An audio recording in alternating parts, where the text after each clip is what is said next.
sejam todos muito bem-vindos ao nosso curso.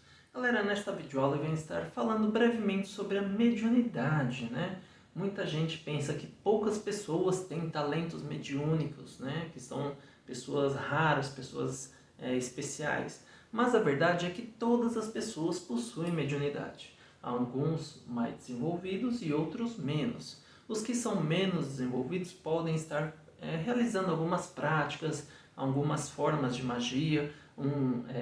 A partir do momento que a pessoa já começa a estudar, a mediunidade dela já pode começar a se aflorar também, tá? Então, isso é muito importante. Como eu faço para desenvolver minha mediunidade? A partir do momento que você começa seus estudos, sua mediunidade vai começar a ser aflorada também. Claro que não basta só estudar, precisa praticar. Temos alguns exercícios, nos cursos eu ensino alguns exercícios, no meu livro eu ensino alguns exercícios, onde você pode estar praticando, ensina até mesmo feitiços para que você esteja despertando seu terceiro olho, despertando sua clarividência, sua intuição, enfim, são várias e várias técnicas que tem. Mas muitas pessoas me perguntam qual tipo de mediunidade eu possuo. Isso pode ser identificado de algumas formas, através de uma conversa, né? Através da vivência da pessoa. Então, vou deixar algumas formas de identificar aqui. Vamos dizer, vou começar pelo médium empata, que é o mais comum de todos. Vamos dizer que a pessoa chega em um ambiente e do nada ela começa a sentir um peso, começa a sentir moleza, começa a sentir cansaço, pode sentir um enjoo, um mal-estar, baixar a pressão, dor de cabeça. Pode ser que aquele ambiente esteja muito carregado. Então o médium empata, que é conhecido como o famoso médium esponja, está absorvendo para ele toda essa energia negativa. Ou se não for o ambiente, pode ser as pessoas que estão ali.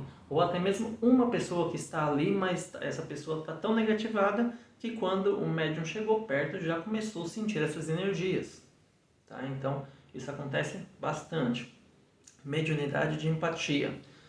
Vamos dizer que a pessoa tem sonhos reveladores, ou que ela tem muita facilidade com projeção astral, já se viu dormindo, ou sonha frequentemente que está voando, ou já teve algum sonho literal que aquele sonho aconteceu, ou um sonho conotativo que trouxe uma mensagem importante. Isso é médium de sonambulismo, tá? Então é um tipo de mediunidade também. Temos também o médium de clarividência, que é um dos mais famosos, né? São pessoas que têm uma facilidade em enxergar o mundo espiritual. Claro que nem sempre um médium clarividente ele enxerga o mundo espiritual. Pode ser que ele esteja começando sua mediunidade, né? A partir do momento que vai desenvolvendo, ele é capaz de enxergar a aura das pessoas, ele é capaz de enxergar o mundo espiritual. Mas antes de chegar nesse nível, pode ser apenas que ele tenha visões em sua tela mental. É muito importante salientar isso. Muitas pessoas acham que um médium clarividente vai enxergar um espírito como se fosse uma pessoa real na frente dele.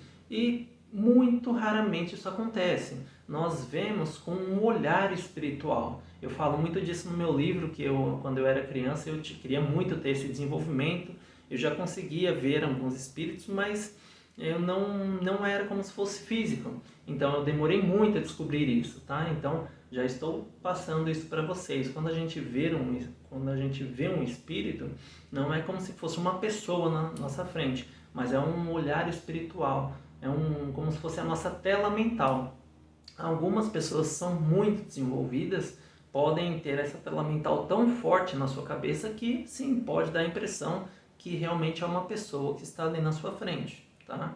Então, tudo é um grau de desenvolvimento. Mesmo que a pessoa seja médium clarividente, isso vai se desenvolvendo. O médium clarividente pode ter visões do futuro também, pode ter visões do passado, pode descobrir coisas ocultas, ok? Médium clareaudiente tem muita facilidade em ouvir.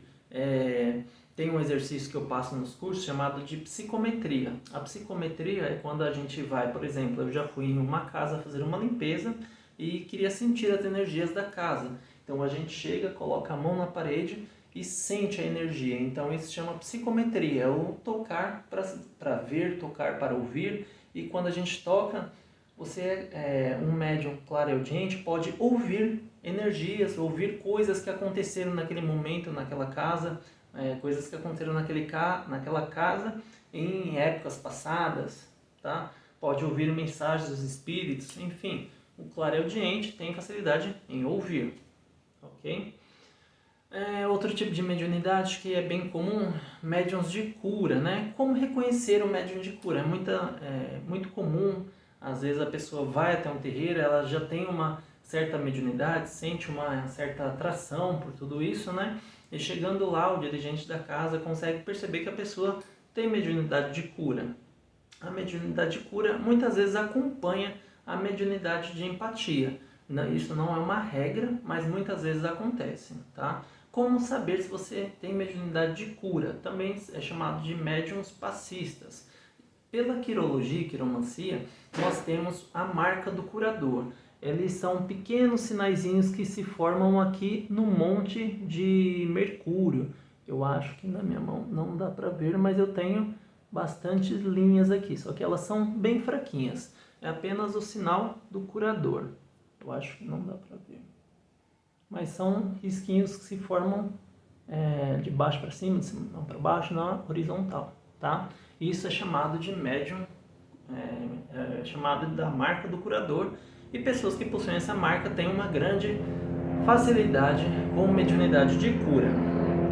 É muito importante dizer também, como eu falei, a mediunidade de cura pode ter a ver com a de empatia, mas não é uma regra. Às vezes a pessoa tem a de empatia, mas não tem a de cura, mas geralmente elas estão interligadas. E como eu falei, não é que ela não tem, quando eu digo não tem, quer dizer que ela não tem desenvolvida. Um médium pode ter vários tipos de habilidade, tá? Às vezes a pessoa tem a de cura, tem a de empatia, tem a de visão, tem a de intuição. Então, são várias formas de mediunidade e uma pessoa, sim, pode ter todas elas desenvolvidas, o que é muito difícil de acontecer. Temos a mediunidade de incorporação também, que é muito comum nos terreiros, quando os médiuns recebem as entidades, fazem a incorporação, a entidade chega e conversa com as pessoas, né? Essa também é uma mediunidade muito famosa, mas ela é mais famosa dentro dos terreiros. Dentro dos trabalhos apométricos nós também trabalhamos muito para fazer trabalhos de desobsessão, ou quando alguma entidade nossa quer dar algum recado, quer fazer uma passagem, então isso acontece também, ok? Então, são várias e várias formas de mediunidade.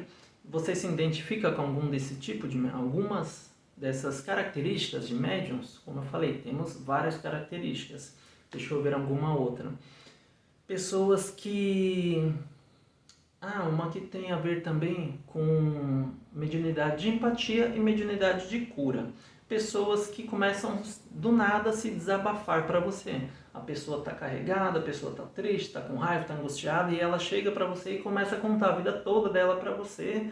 E às vezes você nem conhece aquela pessoa, ou você acabou de conhecer, ou conhece há pouco tempo, não tem tanta intimidade com ela, mas ela começa a desabafar a vida dela para você, e às vezes acontece até da pessoa te pedir um conselho. Isso também é sinal que você tem uma mediunidade, ou de empatia, ou de cura, ou das duas, tá ok?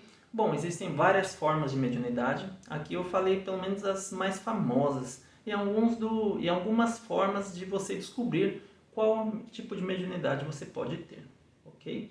Então é isso, galera. Até o próximo vídeo. Namastê.